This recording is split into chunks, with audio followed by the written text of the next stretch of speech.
Bahia vence e segue firme na busca pelo G4. O NE45 trouxe uma análise sobre o esquadrão. E mais, Vitória perde com 2 erros individuais. E Thiago Carpini fala sobre isso. Esses são os rolês de assuntos do vídeo de hoje. Solta a vinheta.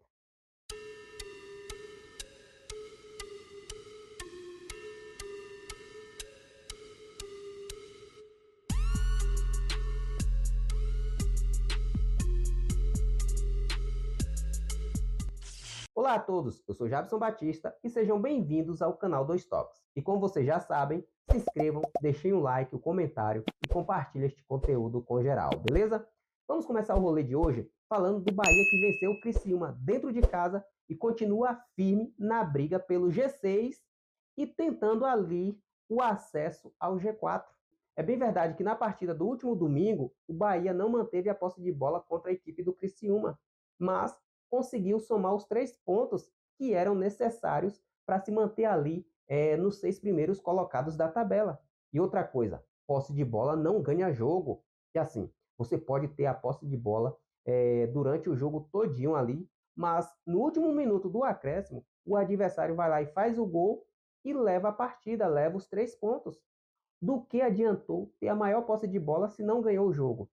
Outra coisa, a posse de bola só é números, só são estatísticas do desempenho da partida, mas não ganha jogo.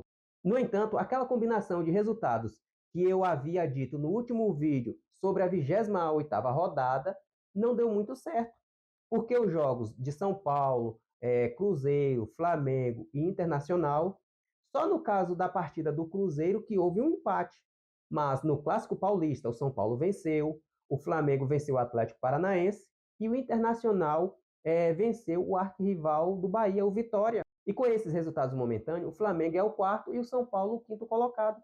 Só que o próximo adversário do Bahia é justamente o Flamengo, um embate que valerá 6 pontos para as pretensões de ambos dentro da competição, naquela parte da tabela, naquela zona.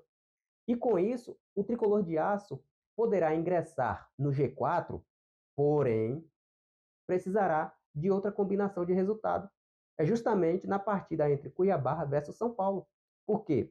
Se o Cuiabá vencer a equipe paulista e o Bahia fazer o seu dever de casa, que é vencer o Flamengo, vai acessar o G4. Mas se o Bahia vencer e o São Paulo vencer o Cuiabá, o tricolor de aço vai ficar atrás da equipe paulista dentro daquela zona, naquela classificação ali. Vai só ganhar uma vaga.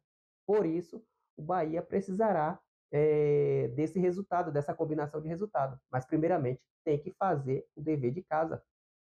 E é nesse recorte de jogar bem, ter a posse de bola, que Ravel Pinheiro, do canal 45 Minutos, fez sua análise sobre o time do Bahia para as próximas rodadas e o seu desempenho atuando dentro e fora de casa. Acompanhe. Tabela, o torcedor do Bahia ficaria muito frustrado. Até Obviamente ainda porque tem seria uma mudança esse de gap patamar. aí, né? Do Cruzeiro pro Sim, Vasco tem isso, um hiato, né? tem. Mas assim, foi importante o triunfo hoje porque todos os adversários ali que estão imediatamente acima do Bahia cumpriram seu papel na tabela e os principais perseguidores ali nesse momento o Inter, que tem um jogo a menos, então em termos de ponto perdido tem um aproveitamento melhor que o do Bahia, também venceu, fez a sua parte. Então o Bahia matematicamente se encaminha bem, né, para dar uma competição internacional em 2025, segue sua briga para disputar um campeonato Libertadores no ano que vem. Mas essa é uma maneira de você analisar esse jogo, Celso. Eu acho É. que há uma outra forma aqui que eu queria começar a minha, a minha análise desse jogo, pegando esse recorte para trazer também aqui. Porque eu poderia fazer uma análise protocolar do que foi o desempenho do Bahia hoje para um jogo protocolar. O Bahia teve uma atuação, de fato, de mediana para boa, mas foi muito dentro da característica de um time que se comporta de forma protocolar. Faz um gol, É, tenta sair na cozinhou o jogo. boa, começa a cozinhar o jogo, a ter uma postura um tanto reativa, tenta controlar pela posse, enfim, tudo que o Bahia é. Eu poderia ainda tentar fazer uma análise mais otimista para que o torcedor mais bairrista, mais narcisista, que está vendo só o Bahia lá em cima na tabela, ou que vai dormir feliz pelos 3 pontos de hoje, pudesse se locupletar, se envaidecer pelo resultado que o Bahia conseguiu. Mas eu não consigo, Celso, dissociar o que foi o jogo de hoje, o resultado do jogo de hoje, a postura do time hoje, com todo o recorte recente do que tem sido o Bahia nesse campeonato brasileiro.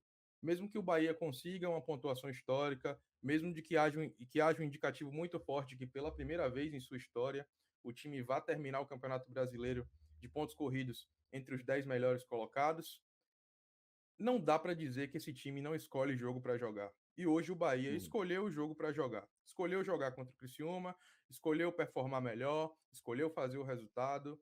E esse tipo de coisa soa para mim, como um torcedor ávido por mudanças de postura, por resultados, por perceber que muitas vezes o Bahia não se compromete com a competitividade, já que o resultado a gente não controla, soa como um tapa na cara de um torcedor que vê que muitas vezes a postura do time não se repete em jogos, né, desse campeonato. Então, ver isso acontecer, Celso, não faz com que eu não consiga, né, como torcedor, agora falando mais como torcedor e menos como analista, saborear uma vitória como a de hoje.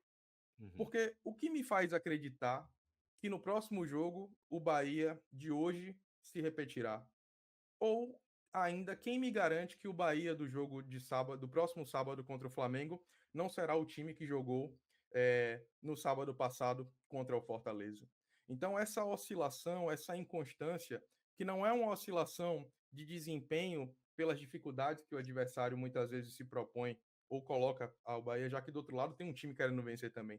É muito mais uma oscilação que aparenta ser de comprometimento, né?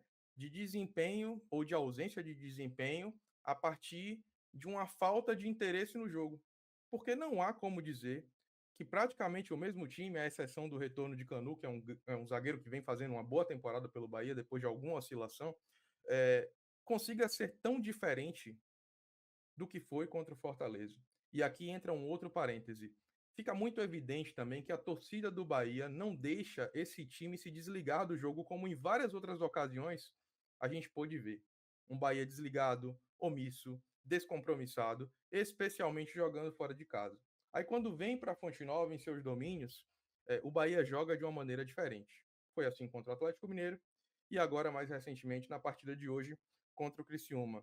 A questão, Celso, é que esse tipo de insegurança, eu repito aqui, gera em nós uma incerteza sobre o que esperar do Bahia até o fim do campeonato. Essa sensação ela é muito ruim, porque no final do campeonato, acredito assim, que muito dificilmente a gente não vai questionar se esse time não ficou devendo, se poderia ter tido algo mais, conseguido um resultado um pouco melhor, independente da posição que termine, porque em vários momentos faltou vontade. A sensação que se dá, a sensação que eu tenho é que faltou vontade a esse time do Bahia de mostrar por mais tempo, em mais ocasiões, em mais partidas, o futebol que ele apresentou hoje, ainda que tenha sido um futebol nota 7, mas também o desempenho em outras partidas onde o Bahia foi muito bem.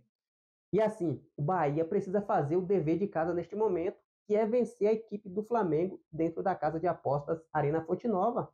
Neste momento, a equipe carioca trocou o comando técnico da equipe. E, além de tudo, tem um tabu aí de Rogério Ceni nunca ter vencido a equipe. Este é o momento de quebrar este tabu e conseguir aí somar esses 3 pontos para as pretensões do esquadrão dentro da competição. Agora vamos trocar o foco do rolê e falar sobre o Vitória que perdeu fora de casa e neste momento só não está dentro do Z4 por conta de 3 resultados que lhes foi favorável. Pois é, a vida do rubro-negro baiano dentro da competição não está tendo 3 jogos de sossego, não está tendo 3 jogos ali para ficar aliviado, para ficar sossegado. Apesar de ter sido derrotado da maneira que foi, o rubro-negro baiano não pôde ainda respirar mais aliviado por 2 rodadas consecutivas. No entanto, o jogo do Vitória se resumiu em 2 lances capitais. 2 lances que a essa altura do campeonato não pode ocorrer. A partida estava se encaminhando para os acréscimos da primeira etapa. E no lance infantil de Carlos Eduardo, provocou um pênalti, onde a equipe gaúcha abriu o placar, levou aí a primeira etapa, venceu a primeira etapa, foi para o intervalo vencendo a equipe do Vitória. Já na volta para a segunda etapa, o Internacional voltou com outra postura, mais aguerrido, conseguiu ali ampliar o placar, fazendo 2-0 para cima do Vitória. É bem verdade que tinha algumas peças do Vitória nessa última partida que não estava bem, não estava jogando legal, mas mesmo assim, o rubro-negro baiano conseguiu diminuir o placar, conseguiu ali fazer um golzinho, diminuindo o placar, se mostrando mais, ficando mais postado dentro de campo. Poderia até ter conseguido um empate, viu? Estava caminhando ali também para os acréscimos da segunda etapa, poderia conseguir um empate, mas no contra-ataque do Internacional e numa trombada ali nos acréscimos dos dois zagueiros dentro da grande área, numa trombada, numa bobagem, dois erros ali que foram capitais. E justamente nessa trombada, o jogador do Internacional conseguiu achar o Wesley dentro da grande área, que fez 3-1, dilatando ainda mais o placar da partida e sacramentando o jogo. Fechou a partida em 3-1, derrotando o Vitória lá no Rio Grande do Sul. E assim, a rodada só não foi pior para o Vitória no último domingo por conta de 3 resultados. O São Paulo, que venceu o Corinthians no Clássico Paulista,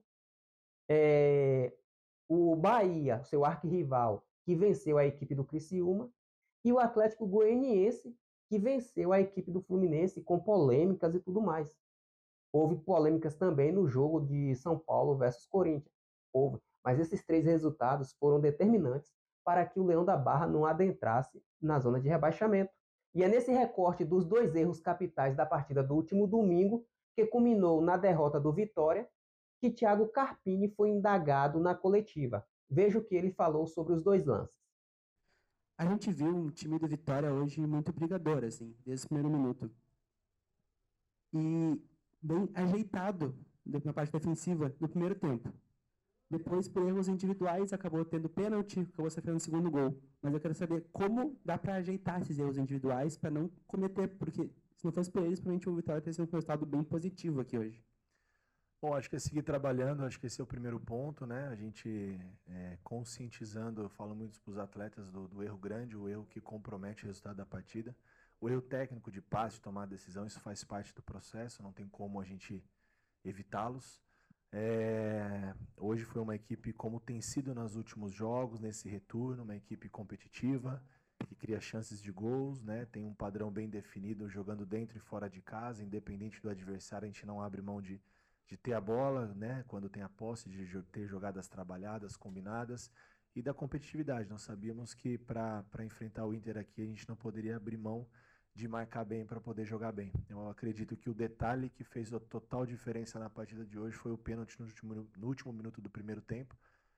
A primeira finalização do Inter, se eu não me engano, foi com 26 minutos do primeiro tempo. Então, jogando em casa, eu acho que a gente conseguiu controlar bem o time com essa capacidade, com esse elenco e que tem por obrigação impor o seu ritmo e vencer o Vitória. Era o esperado. Nós temos essa consciência. Porém, na nossa evolução coletiva, individual, a gente imaginava, até pelo que foi apresentado no jogo, principalmente no segundo tempo, onde nós fomos, por diversos momentos do jogo, superiores ao adversário. O adversário foi mais eficiente, mas nós criamos alternativas e quando fizemos o primeiro gol, nós tivemos mais 2 ou 3 chances que poderíamos ter empatado o jogo. Então, eu prefiro avaliar as coisas boas, potencializar e seguir trabalhando. Os erros individuais, a gente seguir ajustando e dando confiança para os atletas. Olha, esses 2 lances tiraram o empate fora de casa. Se não fossem esses 2 erros capitais, o Vitória teria saído com empate, teria somado 1 ponto ali naquela zona. E outra coisa, neste momento, teria colocado 1 ponto de diferença para o 17º colocado, que abre a zona de rebaixamento, e 2 pontos para o 18º. Teria colocado essa diferença. Mas por conta desses 2 erros, o Vitória, né, perdeu a partida e está ali fora da zona de rebaixamento e pode ser complicado na próxima rodada. E já visando, fazendo análise para essa próxima rodada, o Vitória vai encarar o Atlético Mineiro, time que no primeiro turno o rubro-negro baiano venceu dentro do Barradão, assim como venceu a equipe do Internacional dentro do Manuel Barradas. Só que no segundo turno, jogando na casa do adversário, o rubro-negro baiano perdeu para o Internacional. Será que o Vitória levará um revés nesse segundo turno para a equipe do Galo? Será? Porque aconteceu contra o Internacional. Será que vai acontecer os mesmos erros, os mesmos lances contra a equipe do Atlético Mineiro lá em Minas Gerais? E aí, torcedor, o que vocês acham da próxima rodada, tanto para o Bahia quanto para o Vitória? O Tricolor de Aço aí buscando o acesso, ingressar no G4, e o Vitória tentando dar uma afastada, se livrar um pouco mais daquela zona ali. O que vocês acham? Comente aqui embaixo.